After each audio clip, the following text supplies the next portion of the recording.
Brewed in the Fort is back at Headwaters Park, and if trying something new is your beer motto, this is your playground. Joining us to talk all about it is Blaine Stuckey, Josh Voltz, and Nicole Funk-Evard with Fort Wayne Trails. Thank you guys so much for joining me this morning. Yeah, Thank thanks you. for having us. Yeah, of course. Now, for people who may not be aware what this event is, give me just a general overview of what people can expect. Yeah, so it's a day filled with tasting of different kinds of craft beverages. So craft beer, wine, distilled spirits, cider, along with live music, food trucks, and a bunch of other fun. Yeah. So what sets this event apart from maybe other tastings? I'd say it's the Indiana producers. It's all local folks from Indiana bringing out all their products and sharing it with their local friends and families.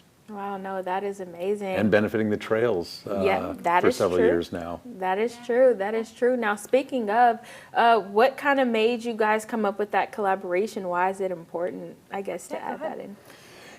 It started way back when one of the executive directors was running it, and we actually made a beer several years ago called Bent Rim Black, and it was a black lager that we made, and that part of the proceeds from that beer were donated to the trails, and this kind of evolved into them being involved with our beer festival annually. Yeah, of course. Well, how many breweries can people expect when they come out this year? Yeah, so we're right around the 30 mark, and that includes the wineries, distilleries, the breweries, and the cider producers. And will there be any special products, releases, collaborations this year? I know you kind of mentioned something that you did previously. Yeah, our brewers have been stockpiling certain styles of beer, special styles that they've been brewing throughout the past couple months, and new releases that we will have out that day, as well as our fellow brewers, distillers, and wineries.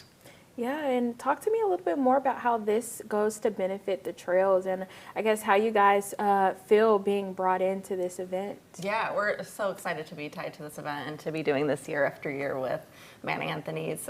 We host a VIP tent at the event that we sell tickets to. We have catering, we have air-conditioned bathrooms, you get early entry, we have a lounge area, VIP gift, and then we also host a silent auction that helps us raise funds for the trails. And that's out and about for everybody to bid on, to experience. We do have a lot of rare and unique beers that we're offering this year and a lot of amazing experiences. So it's just something we're really grateful to be a part of. Well, thank you guys so much for joining us here this morning. Brewed in the Fort kicks off next Saturday, September 6th at Headwaters Park. VIP entry is at 1 p.m. with general admission entry starting at 2 and running till 5. Tickets will be available online. You can find the link to purchase and catch a recap of this interview later today on Wayne.com.